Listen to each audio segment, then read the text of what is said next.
News Panorama is a TV news magazine program that gives you the story behind the story. It tells the stories the way they should be told by capturing the larger scale.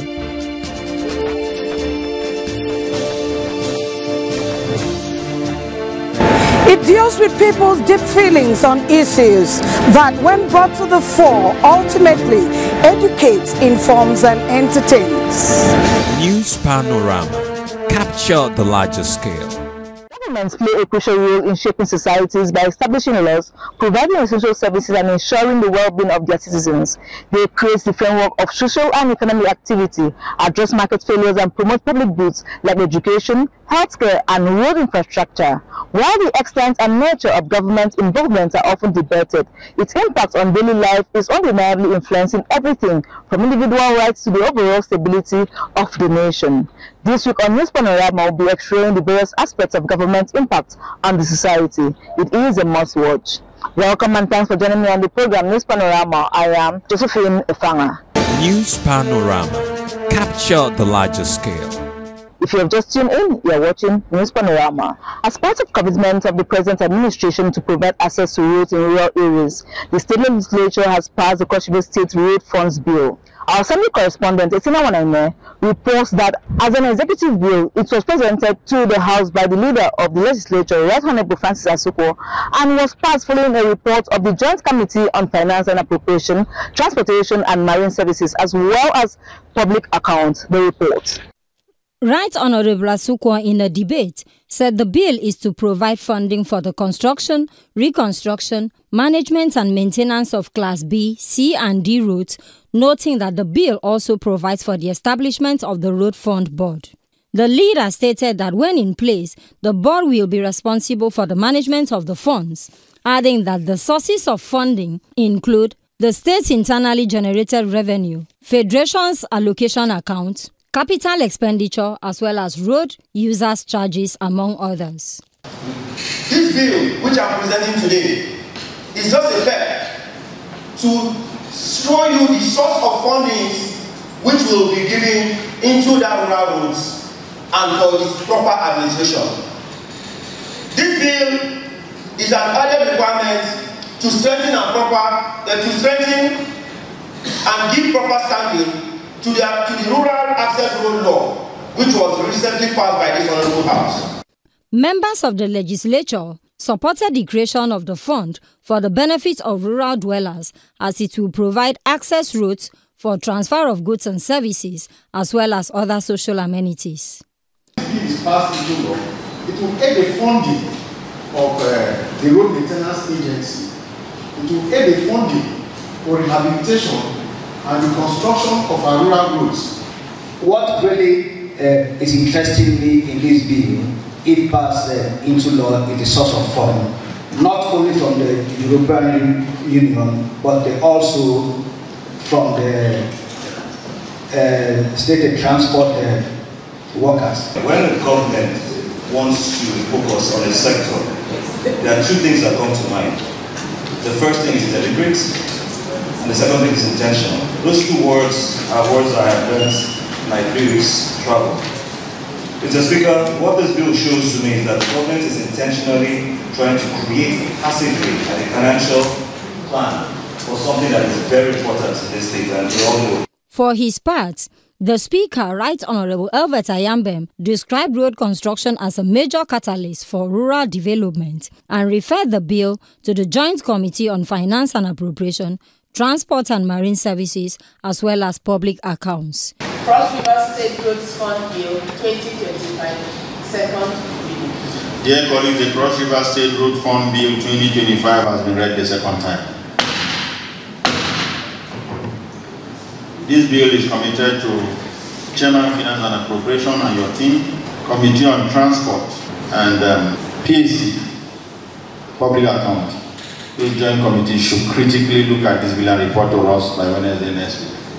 Isiana Wanine for CRBC. Report has it that the construction of the Anantigha police station is set to significantly enhance the law enforcement in the area as well as improve community safety. The new facility is designed to serve not just as a law enforcement base but as a model for community-driven infrastructure in the state. Blessing Bass has more details of the report. The essence of constructing a police station in any community lies in several key factors that significantly enhance public safety and community well-being, such as accessibility to service, crisis response, crime prevention, amongst others. With the development, residents can expect a more robust police presence. With the development, residents can expect a more robust police presence that aims to address their security concerns and promote a safer environment for everyone. The State Governor, Senator Basi Otu, represented by his Chief of Staff, Mr. Emmanuel Ayonba, emphasized government's commitment to safeguarding the lives and properties of the people. He noted that the initiative reflects a proactive approach to protecting citizens and ensuring safety in the region. It is an event that will stand the test of time, and I'm happy to see the cooperation, from the host community and also from our leaders, the royal fathers who have come out in their numbers, to make sure that this project is properly fitted in Calabar South local government for the betterment of our people. This project today is not going to be just for the police, because people are going to be employed as staff to work here. And it also will give you opportunity that when the police are making recruitment, the community will be recognized and given an opportunity. So the youth of Anantigha, it is a project of the local government, but it is very near to you. The Commissioner of Police, CP Olusegun Umasayin, expressed gratitude for the collaborative efforts that lead to the project. He notes that the new police station will enhance the effectiveness of policing within the area, allowing officers to serve the community better.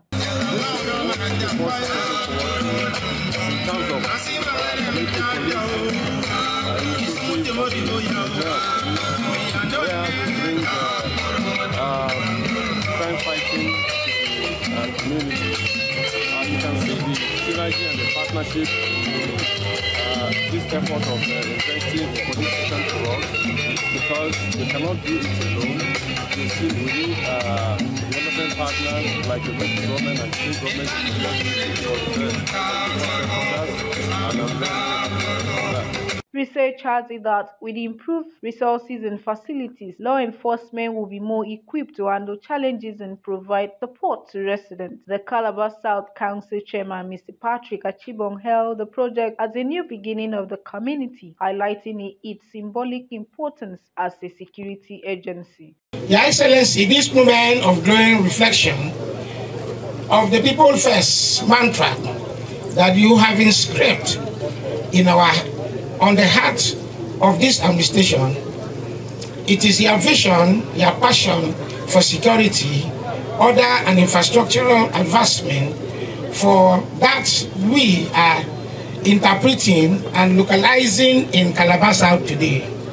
This is the vision of our governor, but we want to use it to localize it here in Calabar South to make sure that security comes to the people in the grassroots. Traditional rulers and community leaders also encourage residents to embrace the facility as a partnership between the community and the government. I thank government for coming to build this police station. I do not want to encourage our Anantigha people to be going to this place, to the police station, because we are no criminals. It is there to maintain security, not only in Anantigha and Calabar South, but everywhere across the world. I want to advise all the youths and other people in the Calabar South local government that we should see this project as a project. We should also advise the police itself that that this police station of today we are going to build, it should not be a money-making business.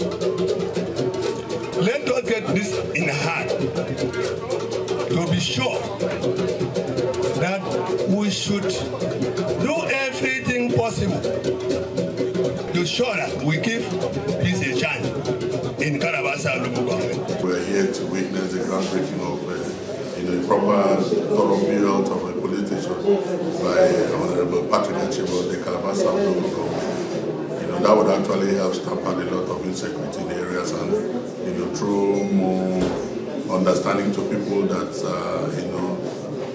used to violent crimes and all that. However, the construction of a police station is more than just a building. It represents a foundation for safety, trust, and collaboration between law enforcement and the community, with the sole aim of achieving a more humane and secure environment for all. For CRBC News Panorama, Blessing Bassi reporting. The Joint Admission and Matriculation Board JAMB has officially announced the minimum cut-off marks for the admission into the Nigeria State Institution for the 2025-2026 academic session.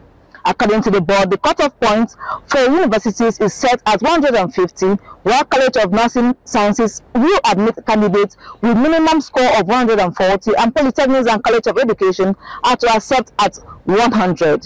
The announcement was made following a policy meeting with heads of tertiary institutions and other key stakeholders. The new benchmarks have stirred mixed reaction, with some questioning the standards and implications for academic quality, while others view it as a step towards inclusivity and expanded access to education, they report. At its 2025 policy meeting held in Abuja, the Joint Admissions and Matriculation Board JAMB announced new minimum cutoff marks for admission into Nigeria's tertiary institutions. Under the new guidelines, candidates seeking admission into universities must score at least 150, while colleges of nursing sciences will accept a minimum of 140. For polytechnics, the benchmark has been lowered to 100. JAMB Registrar Professor Ishaq Oloyede said the cutoff marks were agreed upon after wide consultations with vice-chancellors, rectors, and provosts from across the country. He emphasized that the marks serve as a baseline,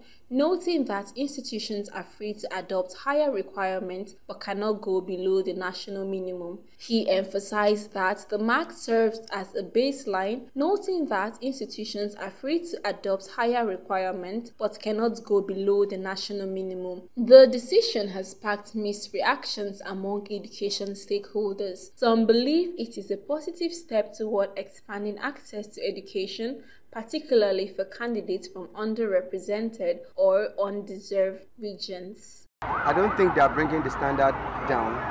I think they're trying to help the students, because to me the students are not doing as much as they should. They're not working as much as they should, and JAMB has actually seen that these things are really affecting them.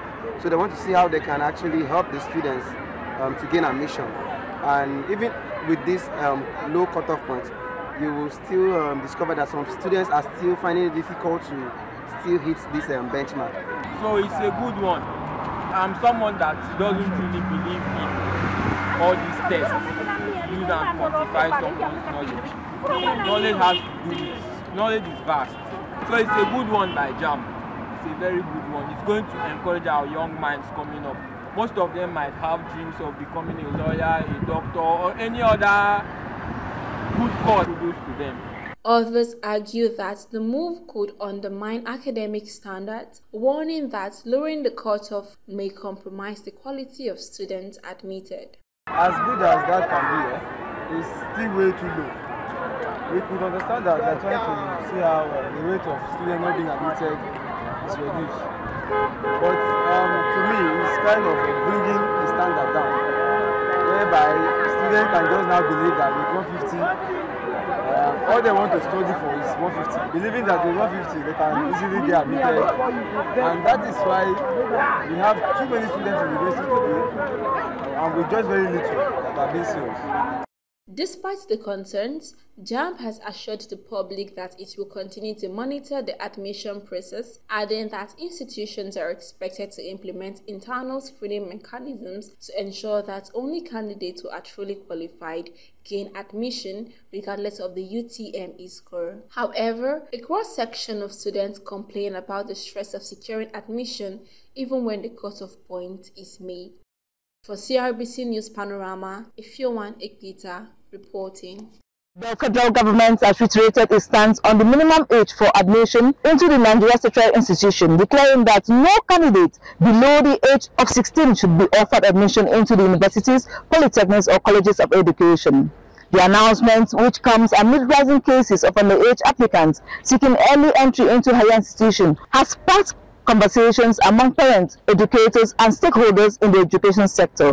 While some see the age limit as necessary to protect young minds from pressures of tertiary education, others argue that it may hinder gifted students from advancing at their natural pace. The reports. Education authorities are raising fresh concerns over the rising number of underage students seeking admission into tertiary institutions across Nigeria. In response, the Federal Ministry of Education has reaffirmed that 16 years remain the minimum age for admission into universities, polytechnics, and College of Education. The announcement made this week in Abuja comes as many institutions continue to face pressure from parents and schools to admit candidates below the required age. The Ministry explained that while the policy is not new, it has been largely overlooked in recent years, with a noticeable increase in underage candidates being pushed into higher institutions. The ministry explained that while the policy is not new, it has been largely overlooked in recent years, with a noticeable increase in underage candidates being pushed into higher institutions by eager parents and educators. According to the federal government, the age limit is in place to ensure that students entering tertiary education are not only academically qualified, but also emotionally and mentally prepared to handle the challenges and responsibilities of campus life. Meanwhile, the Joint Admissions and Matriculation Board (JAMB) has been directed to strictly enforce the requirement during admission processing. Institutions that admit students below the approved age risk facing sanctions. Some respondents say 16 years is an ideal age for tertiary entry, arguing that students at that age are mature enough to navigate academic work and adjust to their new environment. For the students that like person that is very smart, the key part she might get used to her choice and skills, and when you take her to the school later, she should not concentrate again because her focus is no more there. She has lost her focus of reading. She will think that what's the point of reading when I'm not getting admission? You write JAMB this year, you do it. The next day you do not, you give up. That's why you have so much dropouts. That's why you have so much people saying that it's better they venture into business than to go to school. Because at the end of the day, you won't get it. You end up going to business again. After all the money you spent on school, the resources, the stress, the suffering, end of it. So it's not a good thing for them. They should let them exercise their futures. They have the right to education. Let them just enjoy their privilege. When we get there, we cross the bridge. Let us enjoy our days. Others, however, believe that 18 years is more appropriate, noting that students are legally considered adults at that age and are better equipped to manage life independently. Below 16, you don't have knowledge. No, at least that is a child. They need university children at least from 18. You get something upstairs so that you'll be able to make it. Because it's not university is not for children. It's for maybe they say 18 is maybe you have started getting experience or have to get yourself, cook for yourself. If your parents know they maybe you'll be able to manage yourself a little bit. Maybe like now, all these players where they play, they say from 18 years. If you are 18 years, you will be able to get a account, you can stay alone, do anything alone. But if you are not up to 18, you cannot leave your parents. So we believe that from 17 down, you are still staying with your parents. But you are not ready to, because your parents will not follow you go to university. So that's why. Some school teachers share their experiences. They should allow people to send their children to school at their own convenience. Because there are a time you have the resources to spend the time. And many introducing this policy, will deprive you when you don't have money. The government should focus attention on something that are very, very relevant. They should give us food, take care of civil servants, rather than bringing things that are too irrelevant.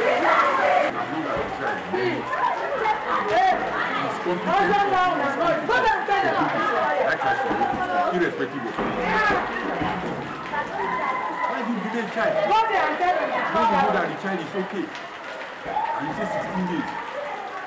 If you are not up to 10 years, if you are not up to 20 years, if you are the child will it's nonsense.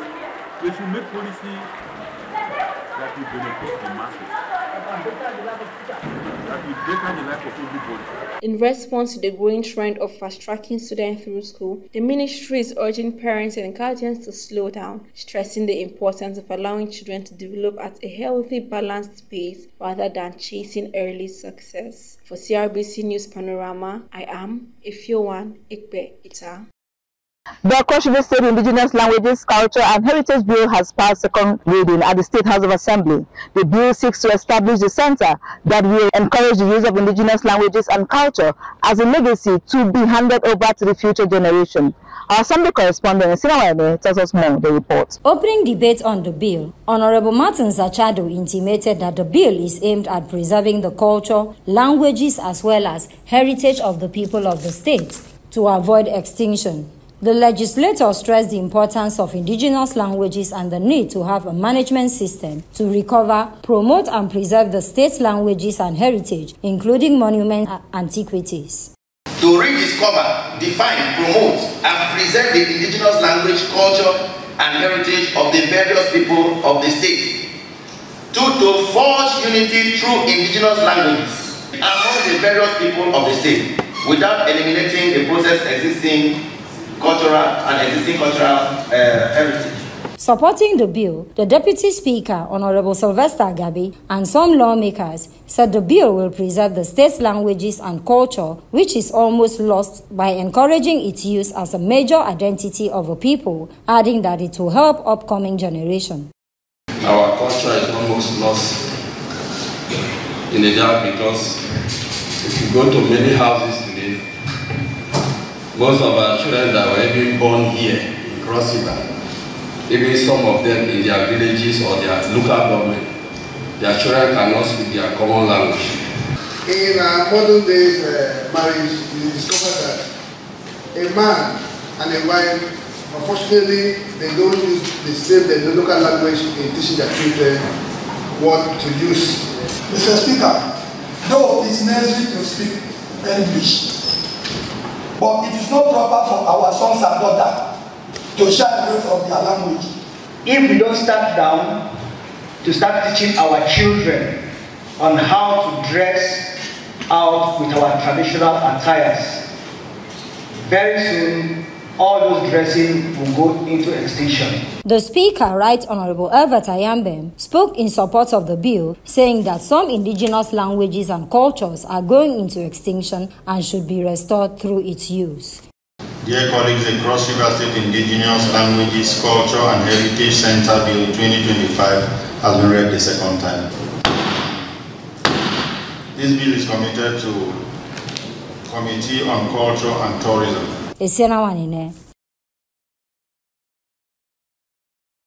That is all we have on our lineup this week. We hope to be back sometime next week. Do keep updated with us. I am Josephine Efanga. For updates and engagement, follow us on our social media platform: Facebook at CRBC, X formerly Twitter, Instagram and TikTok at CRBC Online, YouTube at CRBC New Media, WhatsApp on 090-377-87474. Again, 090-377-87474. We look forward to connecting with you.